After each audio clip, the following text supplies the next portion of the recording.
Bonjour, j'aimerais vous partager quelques mots de mon témoignage. Et voilà que à 1 mois, j'ai perdu mon papa, donc je suis orpheline de papa. Et vers l'âge de 6 ans, j'ai subi des sévices, des attouchements sexuels. Et donc, je n'ai pas pu apprendre bien à l'école. J'étais blessée. Je n'ai pu en parler à personne puisque j'ai trouvé aucune écoute. Et donc, à l'âge de 16 ans, alors que je ne montrais à personne ce désastre de mon cœur, le Dieu dans lequel ma mère nous avait conduits, au travers de sa parole, au travers des chants qu'elle nous donnait d'écouter, j'avais déjà compris que Dieu m'aimait et j'avais cet espoir que quelque chose de bien allait m'arriver. Et donc, à 16 ans, j'ai été dans une réunion de jeunes, une réunion différente des autres. Et au lieu de me trouver à l'arrière, je me suis retrouvée au 2e rang, à côté de ma sœur Nicole, qui, elle, avait fait une expérience avec Dieu, alors que je la trouvais plus jolie que moi, je trouvais qu'elle avait plus de caractère que moi. J'étais bouleversée de ce qu'elle donne sa vie à Dieu.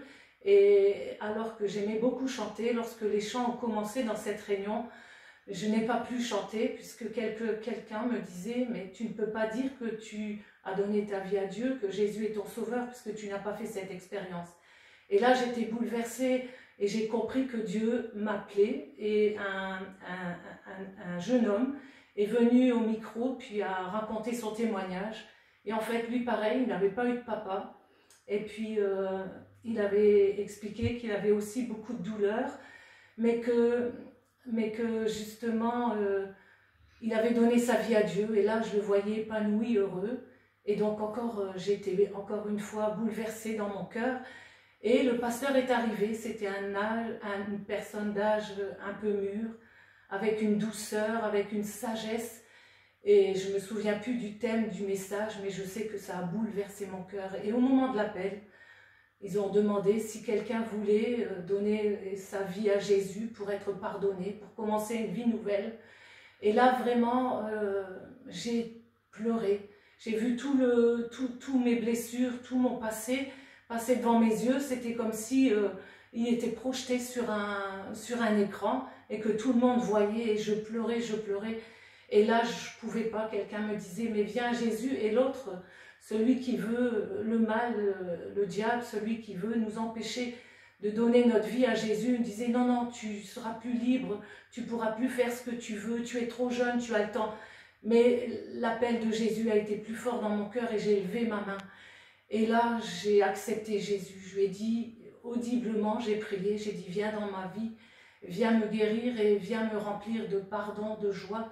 Et c'est ce qui s'est passé. Et ce Jésus qui était à côté de moi, que je connaissais, puisque je chantais les chants à la maison, j'aimais beaucoup chanter, c'est ce qui me donnait de la force, c'est ce qui me donnait de la joie et de l'assurance. Et là, ce Jésus qui était à côté, il était venu dans mon cœur.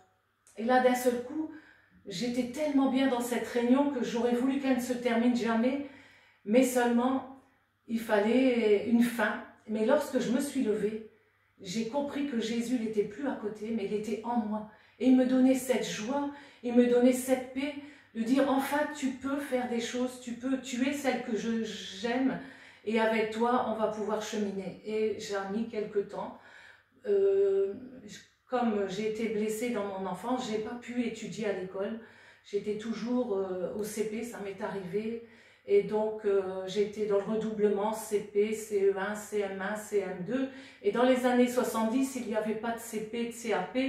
Donc, on arrivait à l'âge de 16 ans, on avait fini l'école et puis on n'avait rien du tout. Mais lorsque j'ai donné ma vie à Dieu, j'ai dit, voilà, je t'apporte mon échec. Je n'ai pas de diplôme, je n'ai rien, mais aide-moi à trouver un travail. Et là, il y a quelqu'un dans la famille qui savait que sur le port, dans une usine de contreplaqué, ils recherchaient du personnel. Donc maman a dit, bon, bah, tu peux aller te présenter, peut-être tu pourras travailler. Lorsque je suis allée, eh bien, on m'a dit, oui, vous pouvez venir lundi, on a du travail pour vous. Et là, j'ai commencé à travailler. Mais c'était pour moi valorisant parce que je me trouvais que je n'étais pas plus bête qu'une autre, mais que je pouvais faire des choses et surtout, je pouvais aussi témoigner de l'amour de Jésus qui avait rempli ma vie. Et j'ai vu ces 3 années vraiment merveilleuses pour moi. Ça a été Ça a été beau et Dieu a pourvu aussi pour que je puisse rencontrer celui qui est devenu mon mari et avec qui on a pu être utile aussi à chanter dans l'église, à participer au témoignage et à être utile. Et lorsque j'ai eu mes enfants, j'ai voulu privilégier surtout qu'ils appartiennent à Dieu, parce que je sais qu'avec Dieu, ils auraient eu la meilleure vie et que quoi que ce soit qu'il arrive, Dieu prend soin de ceux qui sauvent et de ceux qui bénissent. Et donc, ma mission était que mes enfants surtout aiment Jésus comme moi je l'aimais, et c'est ce à quoi j'ai travaillé. Donc j'ai arrêté mon travail bien sûr à l'usine pour m'occuper de mes enfants et pour leur donner tout ce qui était possible pour eux. Et puis en fait, voilà, ils ont pu grandir dans l'amour, dans la joie, dans l'église surtout, puisque nous servions Dieu dans l'église et nous avons aidé les enfants aussi à s'épanouir dans l'église et à pouvoir aussi s'exprimer. Et puis notre joie, ça a été ça. Et je peux vous dire que depuis 50 ans que j'ai reçu Jésus, maintenant j'ai 65 ans, et donc dans un an ça fera 50 ans que j'appartiens au Seigneur. Il a toujours été fidèle, il a toujours été là pour m'accompagner dans les moments difficiles, parce qu'au travers de mes blessures, ça n'a pas été facile avec mes enfants, mais Dieu a été là, un soutien, il a été là, une bénédiction. Et à l'âge de 40 ans, alors que je voulais vivre quelque chose de plus fort, puisqu'il me semblait qu'au fond de moi, il y avait quelque chose qui n'allait pas, j'étais un peu dans le déni des souffrances de mon enfance. Et j'ai ouvert la porte à Jésus pour qu'il vienne et qu'il guérisse ces blessures. Et le Seigneur l'a fait merveilleusement, puisqu'il m'a permis d'avoir des outils qui m'ont aidé à comprendre mes blessures pour en guérir. Et là, ça a été comme un fardeau, une culpabilité qui s'enlevait de mes épaules et une liberté pour encore plus être utile pour Dieu et ne plus être dans être excessive, mais plutôt être dans le bienfait pour servir Dieu comme il le veut, quand lui le veut. Et c'est pourquoi je rends témoignage là, parce que tout ce que Jésus m'a donné, je veux lui rendre, et tout ce qu'il a fait pour moi, je voudrais que d'autres aussi, si ils ont reçu des blessures ou s'ils ont été blessés, découragés, ou s'ils se sentent malheureux, eh bien en Dieu on trouve la paix, on trouve la joie, on trouve l'amour, et il nous éclaire pour marcher sur un chemin que lui-même connaît et qui est un chemin bon, et je ne regretterai jamais d'avoir donné ma vie à Dieu et je veux le servir, je veux être utile jusqu'au bout. Voilà.